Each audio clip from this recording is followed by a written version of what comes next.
Today I'm going to show you how I took my deadlift from 160 kilos to 252.5 kilos.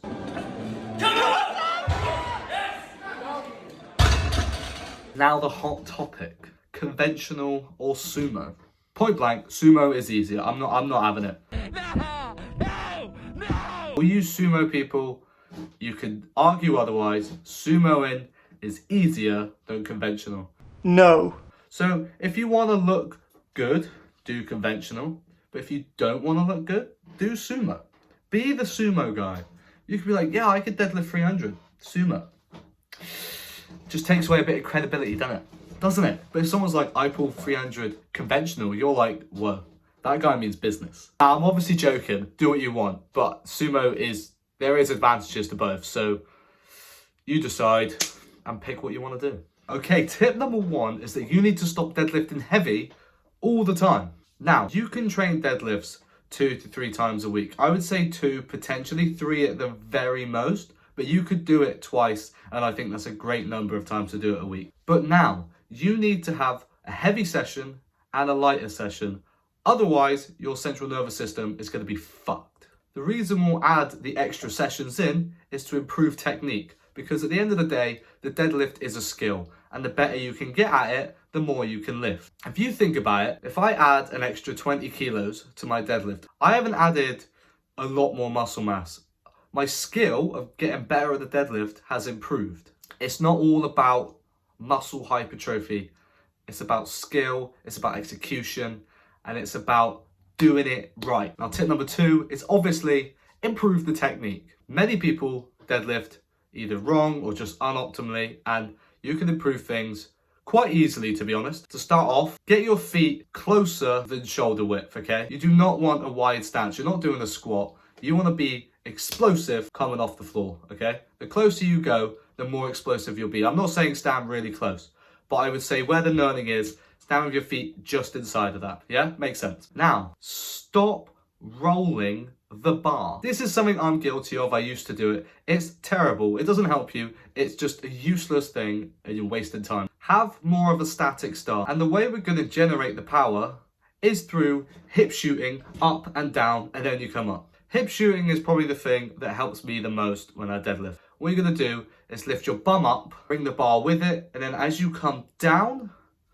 you bring your hips back into the position you want to start, wedge the bar into your shins, and then come up. Rather than just rolling it back and coming up, you're achieving nothing. With the hip shoot, you get a bit of momentum coming up and down and then up. Just because Eddie Hall used to roll the bar doesn't mean it's a good technique. The only reason those strong men actually do that is because they're so fat. That's the only way they can get into position. Now you need to also make sure the bar is as close to your shins as they possibly can be. This is why we wear deadlift socks. You can literally have the bar roll up your shins like you're ripping your skin off. This will give your body the strongest position you can have rather than having the bar really far away from you. Think of it if you were picking something up, right? You're not going to pick it up out in front. Like, you're going to be a lot weaker. You're going to pick it up as close to you as you can.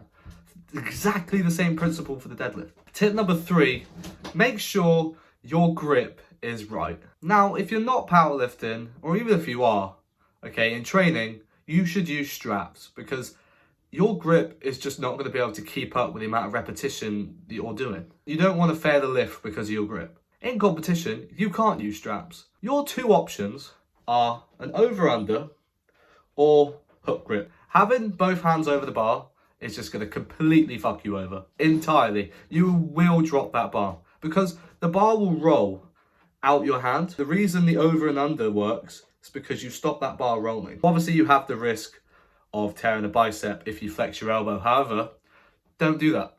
Hook grip is something you can try. I've never got along with it. It does hurt your thumbs a lot, but people swear by it and definitely give it a go. But I think over and under is the most popular. Just make sure your grip is right. Don't be deadlifting both overhand because you're gonna drop the weight and we don't want that, do we? Okay, tip number 4, and this one pisses me off the most out of all of them. Stop deadlifting in shoes. Now, obviously in powerlifting, we have to wear some sort of shoe, but we wear flat shoes with the most minimal sole we can possibly use. But say you're deadlifting in flipping Air Forces, you have about this much more range of motion. You don't want that. Imagine you took your shoes off, right?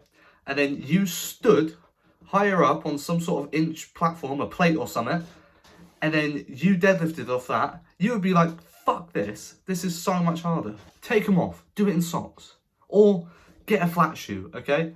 Just stop. Just stop doing it. Right, tip number 5 is the different deadlift variations you can do to help improve your deadlift. Different variations will do different things. Doing deficit deadlifts, where you're stood on a platform, like you're in shoes, will improve your speed off the floor. If that's something you struggle with, then that's something you should be doing regularly to help improve your speed off the floor. Now, you've also got block pulls, where you have the deadlift higher up and you pull a bit heavier, and you're mainly working on your lockout there with heavy weight, and they are hard. It is a weird thing to do. Another variation you can do is pause deadlifts. When you bring the bar like halfway up your shins, you stop for a second and then finish the rep. This will improve your positioning. So this will improve your lockout quite a lot actually, because it makes sure your position's right at the start and at the finish. Does that make sense? Another variation you could do, I've actually never done it, but you do a banded deadlift.